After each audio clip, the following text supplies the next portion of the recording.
As vacinas são preparações biológicas que fornecem imunidade ativa para uma determinada doença. Elas representam um meio mais seguro e eficaz de proteger a população contra doenças infecciosas. Quando o nosso organismo é atacado por uma bactéria ou um vírus, nosso sistema de defesa dispara uma reação em cadeia com o objetivo de frear a ação desses agentes infecciosos, desenvolvendo anticorpos para combater esses micro-organismos patogênicos. Porém, nem sempre a reação é bem sucedida, e quando isso ocorre, a pessoa fica doente. Os laboratórios produzem as vacinas a partir dos próprios organismos causadores das doenças, porém, na forma enfraquecida ou morta. Primeiro, os micro-organismos são injetados em células animais depois de se proliferarem.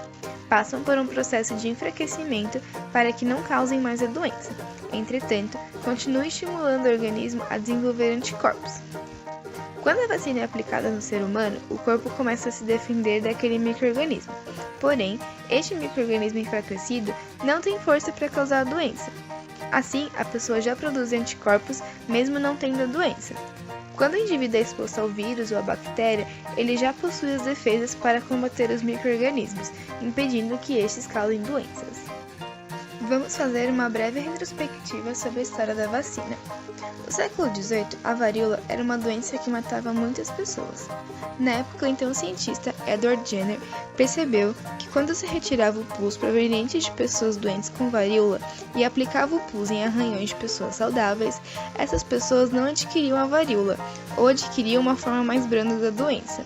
Essa descoberta evitou que muitas pessoas morressem da doença, surgindo neste momento o conceito de imunização. Quase 100 anos depois, em 1904, no Rio de Janeiro, havia uma epidemia de varíola na capital. O presidente da época, Rodrigo Alves, junto com o médico Oswaldo Cruz e o prefeito Pereira Passos, iniciaram um projeto sanitário na cidade, criando a lei da vacina obrigatória. E a população reagiu com protestos que deu origem à revolta da vacina. O fato é que atualmente a varíola é considerada uma doença erradicada e com o processo de vacinação. Muitas outras doenças são atualmente prevenidas, como por exemplo a tuberculose, febre amarela, hepatite B, meningite e entre outras. Há também alguns mitos sobre as vacinas, como: vacinas podem causar autismo? Mito. Há um tempo atrás surgiam boatos de que a vacina poderia causar autismo em crianças, e isso não é verdade. O autismo é causado por alterações genéticas, ou seja, a pessoa já nasce com autismo e a vacinação é uma forma de preparar nossas células de defesa contra doenças como a gripe, sarampo, poliomielite e etc. Parte dessa repercussão também se deu pela presença de diversos componentes químicos, como formaldeído, mercúrio, alumínio, compostos fenólicos e entre outros. Mito. Na verdade, o que torna uma substância tóxica não é apenas a sua natureza química, mas sim a quantidade que é administrada. No caso das diversas vacinas que possuem tais componentes, suas doses são muito pequenas e não podem ser relacionadas com as doenças que são atribuídas. O alumínio, por exemplo, é usado para aumentar o efeito da vacina.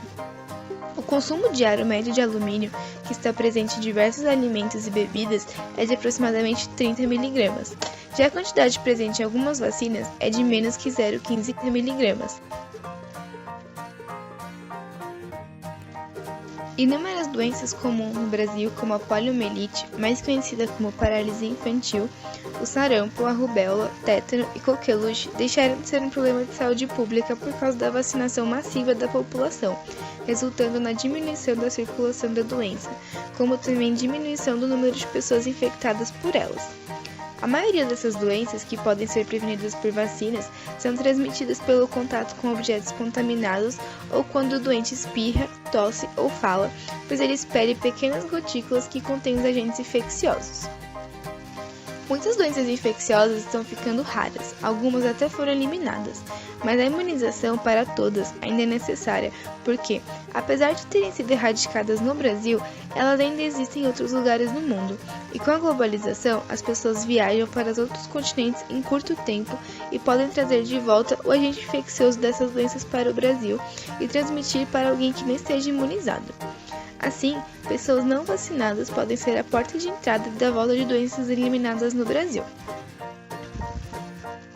É importante saber que toda vacina licenciada para uso passou antes por diversas fases de avaliação, desde os processos iniciais de desenvolvimento até a produção e a fase final, que é a aplicação, garantindo assim sua segurança. Além disso, elas são avaliadas e aprovadas por institutos reguladores muito rígidos e independentes. As eventuais reações como febre e dor local podem ocorrer após a aplicação de uma vacina, mas os benefícios da imunização são muito maiores que os riscos dessas reações temporárias. E a vigilância dessas reações continua acontecendo mesmo depois que a vacina é licenciada, dando continuidade à manutenção da segurança.